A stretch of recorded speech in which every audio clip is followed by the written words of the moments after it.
이번 주는 이사야 61장 말씀을 우리 교회가 한 주 동안 읽도록 할 겁니다.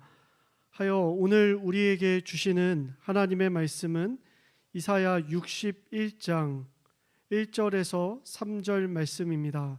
제가 이제 하나님의 말씀을 봉독합니다. 살아계신 주님의 말씀을 경청하시기 바랍니다.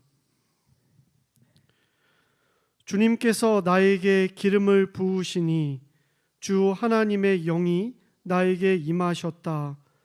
주님께서 나를 보내셔서 가난한 사람들에게 기쁜 소식을 전하고 상한 마음을 싸매어 주고 포로에게 자유를 선포하고 갇힌 사람에게 석방을 선언하고 주님의 은혜의 해와 우리 하나님의 보복의 날을 선언하고 모든 슬퍼하는 사람들을 위로하게 하셨다. 시온에서 슬퍼하는 사람들에게 제 대신 화관을 씌워 주시며 슬픔 대신에 기쁨의 기름을 발라 주시며 괴로운 마음 대신에 찬송이 마음에 가득 차게 하셨다. 그리하여 사람들은 그들을 가리켜 의의 나무, 주님께서 스스로 영광을 나타내시려고 손수 심으신 나무라고 부른다. 아멘. 이제 여전도의 협의회를 담당하시는 과천교회 손동형 목사님 나오셔서 말씀 나눠주시도록 하겠습니다. 살아계신 하나님의 말씀을 경청하시기 바랍니다. 네, 여러분 반갑습니다. 저는 방금 전에 전인철 목사님께서 소개해 주신 과천교회에서 이제 4대 기관이라고 남성교회 협의회랑 또 이제 여전도회 협의회 그리고 안수집사회와 이제 권사회를 이제 지칭하는 4대 기관을 섬기는 손동혁 목사라고 합니다. 이렇게 오늘 그저교회와 1년에 한 번씩 함께 연합하여서 예배 드리는 자리에 부족한 종 또 불러주시고 또 함께 말씀 나눌 수 있는 기회도 허락해 주셔서 너무 감사한데 저희 권사님들 할머니 아닙니다. 네, 할머니이신 분들도 계시고 아니신 분들도 계시고, 네, 아까 계속 권사님들이 계속 수군거리셔가지고, 네. 이거는 좀 정정해드리고 가야 되지 않을까 하는 생각에 네 아무튼 또 이렇게 우리 권사님들 또 집사님들 환영해 주셔서 너무 감사합니다. 함께 오늘 주시는 그 말씀 나눌 때에 우리 주님의 은혜가 가득한 하루가 되실 수 있기를 축복합니다. 여러분 오늘 대림절 세 번째 촛불이 밝혀진 날입니다. 오늘 여러분에게 있어서 이 예수님의 오심을 기다리는 것은 점점 어떤 의미가 되어 가고 있으십니까? 저희 집에는 아이들이 셋이 있는데요. 이 아이들은요, 이 예수님의 오심을 기다리는 시간이 점점 더 진득해지면서 아이들이 품고 있는 그 소망이 점점 더 선명해지고 있다라는 것을 요즘 저에게 계속해서 어필하고 있습니다. 아빠 언제 사줄 거야? 아빠 혹시 저기 택배가 왔던데 혹시 이게 그거야? 뭐 이렇게 이야기를 하던가 혹은 이제 내년이 되면은 저희 첫째 아이가 중2가 되거든요. 중2짜리 아이가 저한테 그러는 겁니다. 아빠 성탄절은 어린이날이 아니니까 나도 선물을 받을 수 있는 거지? 하고서 정확하게 워딩을 합니다. 그리고 이제 얼마 전에 저희 막내가 5살인데 어린이집에서 그랬다는 겁니다. 아빠, 산타 할아버지가 나한테 선물을 준대. 이렇게 이야기하길래 제가 막내 아이에게 이름이 하루거든요. 하루야, 아빠가 산타 할아버지거든. 했다가 애가 이제 그 산타 할아버지가 선물을 주는 줄만 알고 있었는데 그걸 살짝 제가 깨뜨렸습니다. 그래서 이제 막 울어 제끼던 여하간 점점 더 이 예수님의 오심의 시기가 어떤 모양으로든 우리에게 다가오고 있는 것이 선명해지고 있다라는 것을 느끼는 요즘인 것 같습니다. 기다림, 여러분 오늘 저와 여러분에게 있어서 이 기다림이라는 것은 도대체 얼마만큼의 그 가치와 의미를 담은 개념일까요? 그리고 이 기다림을 품고 살아가고 있는 우리와 더불어서 살고 있는 이 세상은 이 기다림에 대해서 어떤 시선을 우리에게 보내고 있는지, 그리고 그 기다림을 품고 살아가고 있는 그 시선 속에서 우리 그리스도인들은 과연 어떻게 살아가야 할지를 오늘 말씀을 통해서 함께 은혜를 소망하고 또 결단의 자리에 나아가는 저와 여러분 되기를 축복합니다. 이 와시다 기요카즈라는 한 일본의 철학자가 쓴 이 기다린다는 것이라는 책을 통해서 그는 이렇게 이야기합니다. 기다리지 않아도 좋은 사회가 되었다. 기다릴 수 없는 사회가 되었다. 그렇게 단정을 합니다. 여러분, 어떻게 이 기다림에 대한 개념이 지금 우리가 살고 있는 세상의 모습에서 이 문장이 얼마나 와 닿으십니까? 이 책의 이 머리글에서는 이런 이야기들을 하고 있더라고요. 제가 한번 읽어드릴게요. 이 나라에 사는 사람 절반 이상이 휴대전화를 소지하자 만남과 약속의 형식이 변했다. 약속 장소에 늦을 것 같으면 약속 시간 조금 전에 이동하면서 연락을 취한다. 전화를 받은 쪽은 알았다고 하고는 다른 볼일을 본다. 장을 보거나 책을 구경하면서 어슬렁어슬렁 갑자기 끼어든 공백의 시간을 메운다. 라고 이야기합니다. 요즘은 여러분 그 대부분의 사람들이 이 휴대전화를 갖고 있기 때문에 연락이 거의 실시간으로 가능한 시대에 있습니다. 심지어 데이터만 잘 연결되면은 지금 저희가 살고 있는 이 땅 바로 그 지구 반대편에 있는 분들과도 우리는 어느 정도 시차만 있을 뿐이지 실시간으로 거의 다 연락이 가능한 시대가 요즘입니다. 그래서 이제는 우리가 무언가 이 막연히 기다려야 하는 시간은 생각보다 우리에게 꽤나 불편해졌고 또 어색해졌고 이것을 가만히 내버려 두기에는 우리가 안절부절하고 있는 것이 우리의 현실이기도 한 것 같습니다. 하지만 여러분, 그럼에도 불구하고 우리에게 있어서 이 기다림이라는 것은 여전히 존재합니다. 아까도 이제 예배 시작하고 나서도 저는 그랬습니다. 우리 권사님들 언제 오시나, 집사님들 언제 오시나 홀로 저기 혼자 앉아서 기다리고 있었습니다. 막연하지만 어색하지만 또 불편도 하지만 이 기다림이라는 것은 우리가 살아가고 있는 이 모든 세상의 이 삶의 자리 가운데 어떤 모양으로든 존재하고 있는 것이 바로 이 기다림이라는 겁니다. 그래서 이 책에서는 그동안 아주 막연하게만 생각해왔던 이 기다린다는 것은 무엇인지, 또 시대에 따라 이게 어떻게 변해왔는지 설명을 쭉 하면서 이 모든 것이 빨리빨리인 요즘 시대에 이 기다림에 깃들어 있는 어떤 기대, 어떤 바람, 또는 어떤 기도와 같은 말로 다 표현할 수가 없는 막연함까지도 살뜰하게 챙기는 마음을 우리가 담아서 우리가 기다림에 대해서 막막해하지 않고 숨 쉴 수 있는 숨통이 트일 수 있도록 하자라는 것을 이야기하는 것이 이 책의 이야기입니다. 여러분, 그러면 이 기다림을 어색해하고 있는 이 시대에 기다림의 절기를 보내고 있는 이 대림절 기간 동안 우리는 주님이 계시는 그 기다림이 가득한 이 절기, 주님 함께 하시길 진득하니 기다리는 그 훈련을 하는 동안 여러분, 우리가 갖고 있는 그 함께함을 향한 소망에 담긴 이 기대, 바람, 기도는 어떻게 쓰임을 받을 수 있는지 오늘 이사야서 61장 말씀 통해서 함께 확인하고 또 소망할 수 있기를 소망하는데요. 이사야서 61장 말씀은 이런 기다림에 대해서 애달프게 감당하고 있는 이들에게 하나님께서 어떤 소망을 이렇게 전해주고 있는데 그 말씀을 이렇게 시작하고 있었습니다. 이사야서 후반부의 시대적 배경은 먼저 이렇게 설명을 드리고 싶어요. 먼저 이 바벨론 포로기와 포로 이 귀한 시대, 를 짐작케 하는 여러 가지 사건들로 기록되어 있는 게 이사야서 후반부에 있는 말씀들입니다.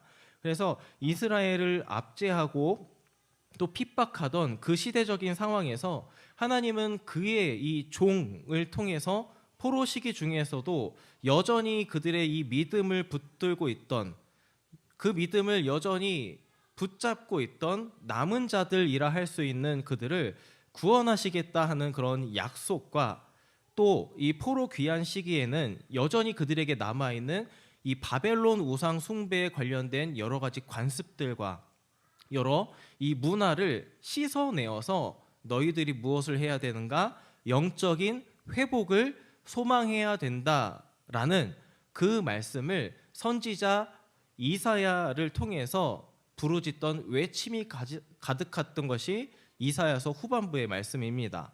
그리고 이제 그런 간절한 후반부 이 외침의 말씀 중에서 오늘 말씀에서는 이 바벨론의 어두운 세력의 이 문화에 의해서 짓눌려 왔었던 주님의 백성들에게 한 가지 소식이 들려오는 이야기로 오늘 말씀은 시작을 합니다.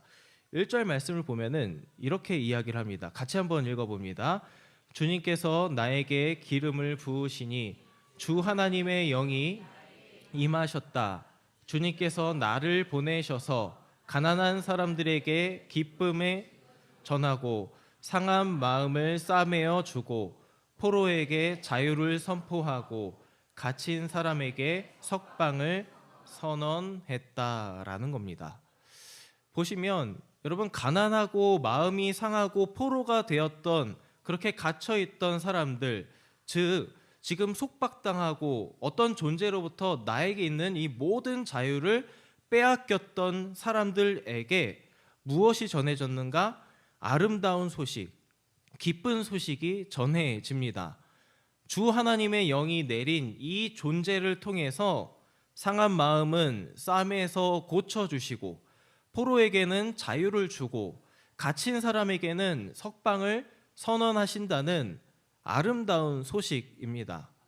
물론 우리에게는 너무나도 친근한 말씀이지만 여러분, 그 누구도 하지 못했던 일을 감당하고 해결하는 존재가 너희에게 올 것이다 하는 그런 영웅과도 같은 존재가 우리에게 다가올 것이다 말씀을 합니다. 그래서 여러분, 그런 생각이 들었습니다. 우리 아빠들, 아이들이 어릴 적만 해보아도 아빠들은 모두가 다 영웅입니다. 아이가 뭔가 놀다가 해결하지 못했던 어떤 그 문제가 있는데 그 문제를 하루 종일 혼자 끙끙 앓고 있는데 아빠가 퇴근하기까지만을 기다리는 겁니다. 그러면은 퇴근하고 있는 이 아빠의 발걸음 소리만 들어도 아이들은요, 아빠의 그 발걸음 소식이 얼마나 반가운지 아이들은 아빠가 이거를 해결해 줄 수 있겠구나 하면서 우리 아버지들을 반기는 그 모습, 여러분들 얼마나 행복합니까? 그만큼 아름다운 소식은, 기쁜 소식은 이스라엘 백성들에게 다가왔더라는 겁니다. 이것이 오늘 가난하고 마음 상하고 포로였고 갇혔던 사람들에게 들려온 아름다운 기쁜 소식이었습니다. 말 그대로 좋은 소식이었는데요. 하지만 여러분, 이런 소식을요, 마냥 좋은 소식으로만 받지 않던 이들도 있었던 것 같습니다. 누가복음 4장 말씀을 보면은 예수님께서 이 성령의 충만함을 받으신 후에 광야에서 40일 동안 시험을 받으십니다.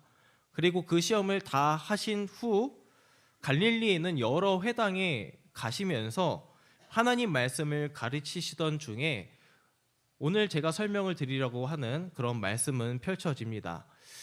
예수님은 늘 행하셨던 대로 회당에 들어가서 성경을 읽고 가르치시던 중에 오늘 우리가 함께 읽었던 이사야의 글을 펴서 이렇게 가르치십니다.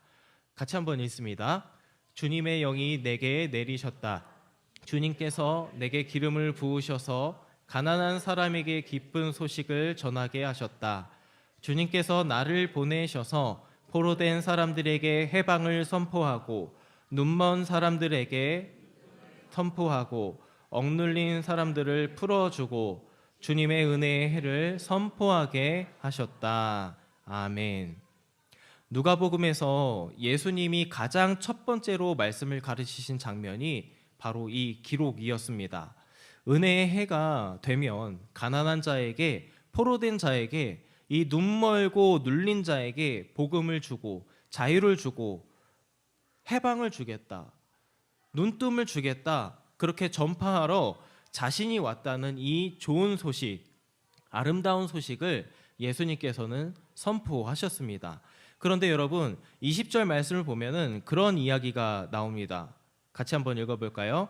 예수께서 두루마리를 말아서 시중 드는 사람에게 되돌려 주시고 앉으셨다. 회당에 있는 모든 사람의 눈은 예수께로 쏠렸다. 여러분, 그런 상상을 한번 펼쳐봅니다. 1945년 8월 15일 광복 날이었죠. 일제의 식민 통치로부터 벗어나서 독립을 되찾았던 우리나라 만세의 현장에는 이 독립의 소식, 이 기쁜 소식, 이 좋은 소식이 퍼지자 이곳 저곳에서 환호를 지르며 온 땅이 울릴 만큼 그 현장은 기쁨이 넘쳤을 겁니다. 마치 본디오 빌라도가 유대의 총독으로 있었을 이 로마 식민 통치 시기만에 그 이유가 아니더라도 당시에 가난했고 또 노예였고 병들어서 눈이 멀었던 이들에게 오늘 예수님께서 누가복음 4장 18절 19절에서 선포하셨던 이 이사야의 글 인용, 그리고 이 소식은 기쁜 소식이 분명했음에도 불구하고 기쁜 소식이 아니었습니다. 그래서 오늘 이 말씀처럼 모든 사람의 눈은 예수께로 쏠렸다. 아마 이 상황에는 아주 다양한 감정이 복잡 미묘하게 섞여 있는 분위기를 연출하려 이런 말을 의도했던 것 같습니다. 누군가는 어떤 기대와 또 신뢰의 시선을 담아서 저분이 우리를 자유하게 하실 분인가? 저분이 나의 눈을 뜨게 하실 분인가? 하는 시선으로 예수님을 바라보았을 것이고, 또 어떤 누군가는 저게 무슨 소리를 하는 건가 하는 이 이상한 사람 바라보는 눈초리로 다 주목하여 모든 사람의 눈이 예수님께로 쏠렸더라 기록한 겁니다. 왜 그랬을까요? 아마도 저 예수라는 사람이 누구인지 몰랐기 때문이었을 겁니다. 물론 예수라는 저 사람이 누구인지 알게 되었더라도 그들 중 누군가는 오늘 이 말씀의 선포를 그저 마냥 좋은 소식으로만 듣지 않던 것이 당시의 시대였고, 나아가 오늘 우리가 살아가고 있는 시대 역시도 이런 소식을 다양하게 받아들이는 이들이 있다는 것을 여러분 실제로 여러분들의 삶 가운데에서 체감하며 살고 있을 겁니다. 아마 여러분의 이 삶의 자리에서 여러분은, 그리고 우리와 같이 신앙을 갖고 있는 그리스도인들은 세상에 좋은 소식이 되고 있을까요? 우리가 세상에 기쁜 소식이 되고 있을까요? 제 아내가 올해 하반기부터 이제 한 9월쯤부터 직장을 다니고 있습니다. 참 다양한 사람들이 직장 안에 있는 것 같던데, 아내가 이제 일을 하면서 이제 일을 시작한 지 얼마 안 돼서 그런 얘기를 저한테 하는 겁니다. 이제 같이 일하고 있던 동료들을 통해서 자신이 이제 들은 얘기가 있는데, 여기 직장에서 교회 다니는 사람들 평가가 그렇게 좋지는 않다라는 이야기를 들은 겁니다. 직장 동료들은 저희 아내가 이 과천교회 부목사의 아내, 사모라는 것을 알고 이야기를 편하게 했던 거죠. 물론 여러분, 믿음이 있다고 해서 우리의 삶의 모습도, 우리가 갖고 있는 어떤 성격도, 우리가 하고 있는 이 일을 처리하는 어떤 능력도 세상 사람들보다 무조건 뛰어나다 장담할 수는 없을 겁니다. 또 실제로 사람의 어떤 연약함을 우리가 여전히 갖고 살아가고 있기 때문에 어떤 평이 안 좋을 만한 행실을 우리가 하고 있을지도 모르겠습니다. 하지만 이 세상 가운데 우리가 어떤 좋은 소식으로, 우리의 삶이 기쁜 소식으로 살아가고자 부단히 노력하고 있는 예수 믿는 성도들이 예수 믿는다는 것 이 자체만으로도 그 존재가 알려지는 것만으로도 우리는 그저 좋은 소식으로만 세상에 노출되는 것이 아니라 그렇지도 않을 때가 참 많다는 것을 여러분 우리는 체감하실 겁니다. 그렇게 체감하고 있는 이 세상 가운데 여러분 가난한 자에게 아름다운 소식을 전하고 또 아파하고 마음 상한 자들을 고친다는 소식이 선포되고 억눌리고 답답해하는 포로된 자에게 갇힌 자에게 자유와 노임이 선언되는 그런 소식 자체인 주의 종 메시아 그리고 그런 예수님을 기다리는 우리는 무엇을 담고 살아가야 할까요? 여러분 우리는 여전히 그 기다림을 진득히 담아내는 믿음으로 우리는 살아가야 하겠지요. 그리고 그런 믿음은 그저 이 믿는 사람들이라는 우리 안에서만 어떤 믿음으로 살아갑시다 하는 그런 기다림만 쌓는 것이 아니라 구원의 기쁨을 누리는 그 은혜로 살아가는 작은 예수로서 우리가 아름다운 소식을 전해줘야 하는 저 세상 가운데에 여러분 하늘의 씨앗을 심어서 오늘 본문의 3절 말씀에서 이야기하고 있듯이 여호와께서 심으신 영광으로 자라나게 되는 그 의의 나무가 여러분들 우리의 삶을 통해서 여러분들이 놓여있는 삶의 자리를 통해서 이 땅 가운데에 그 의의 나무를 크게 펼쳐나가고 자라게 하시는 그런 은혜와 소망이 여러분들의 삶 가운데 가득하기를 축복합니다. 사실 이 누가복음 4장에서 예수님 말씀 가르치실 당시에요. 예수님이 누구인지 몰랐을 사람들이 여전히 있었을 것처럼 지금 세상은 어찌 보면 여러분들을 더 모를 수도 있겠습니다. 아니 오히려 여러분들을 더 나쁘게 보고 믿는 사람들이라 해서 어떤 편견을 갖고 여러분들을 우리를 바라볼지도 모르겠습니다.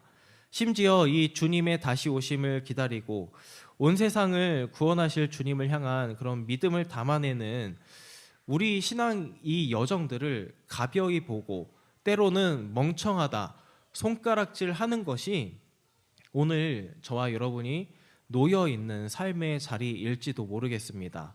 그런데 여러분 이것이 기다림을 품고 살아가는 우리와 더불어서 사는 이 세상이 우리에게 보내는 어떤 현실적인 시선일 겁니다. 그러면 여러분 그럼에도 오늘도 우리는 눈물을 흘리더라도 하늘의 소망 씨앗을 심는 결단이 저와 여러분들 가운데 함께하기를 소망합니다. 아까 저희 아이들과 같이 예배하면서 복음 배달원이라는 표현 너무 감명 깊게 보았습니다. 하늘의 씨앗을 심는 복음 배달원. 여러분들 우리의 존재 자체는 소식 자체는 그런 복음 배달원으로서 우리가 오늘도 눈물 흘리더라도 때로는 우리가 핍박 당하더라도 세상은 우리의 소식을 좋지 않은 시선으로 바라볼지라도 여러분들 우리는 기쁜 소식으로 여전히 살아가 기쁜 씨앗을 소망의 씨앗을 여전히 심고 살아가는 저와 여러분들 되기를 축복합니다. 그렇게 우리의 삶의 자리 가운데에서 여러분이 진득한 예수 향기가 되어져서 하늘의 소망 씨앗을 심고 또 내 주변 이웃들에게 진득한 예수 사랑으로 심겨져서 이 세상에 아름다운 소식, 기쁜 소식을 향한 소망의 길을 열어가는 데에 우리의 삶이 쓰임받기를 축복합니다.